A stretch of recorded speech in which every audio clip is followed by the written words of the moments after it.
Welcome to Inside the Newsroom. My name is Mindy Marques, and I'm the executive editor of the Miami Herald.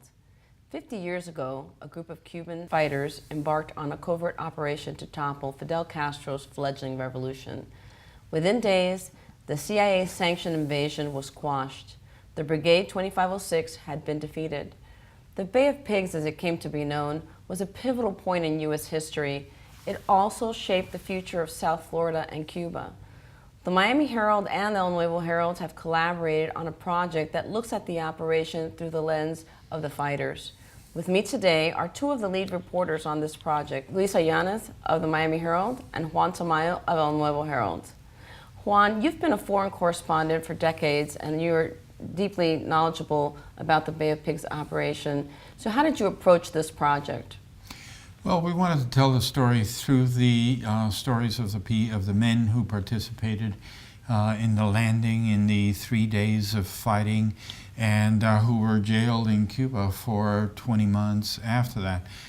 They all have great stories to tell from very different points of views, and it's just been a great way of telling the story.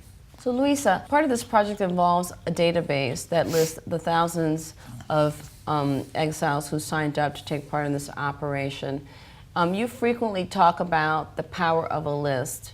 Talk to me a little bit about that. Yes, there's something very powerful when people see their name in a long list of people who either left the country during Pedro Pan or the Freedom Flights, and I think this one will become something like that too. The name of the men are listed there, their profession at the time that they signed up, if they were wounded or killed, it'll give you the description of what happened to them. I think it'll give you a glimpse of who these men were. And it also will create a way to where they can reconnect with each other. Their sons and grandchildren can also go to the database and see what happened to their father or their grandfather or their uncle.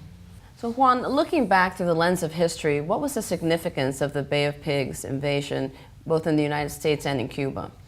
Well, I think the Bay of Pigs was kind of a tipping point for American history and probably for world history.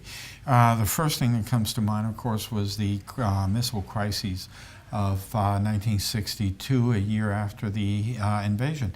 The second one was the victory at the Bay of Pigs really sort of strengthened Fidel Castro's power on the island. It made him almost impossible to overthrow after that. And the third thing is that it created modern-day Miami. All the Cuban exiles who had been living in Miami up until that point realized that the option of going back to Cuba at that point was not there anymore. So they became citizens, and they became voters, and they became part of the United States. Lisa, what are you hoping will happen as people use the database? Well, we're hoping that it'll become very interactive. People will be able to download pictures of their relatives who took part in the invasion. People might be able to reconnect. For example, we have a woman, Ceci Sanchez, who is looking for anybody who might have been with her dad in his last days at the Bay of Pigs, and somebody might be able to find her that way, and she might be able to find people that way too. So it becomes a community. We're hoping the database becomes a community of people who were touched by the Bay of Pigs invasion. So thank you, Luisa and Juan, for your work on the project and for joining me here today. And thank you for joining us today on MiamiHerald.com and for reading the Miami Herald.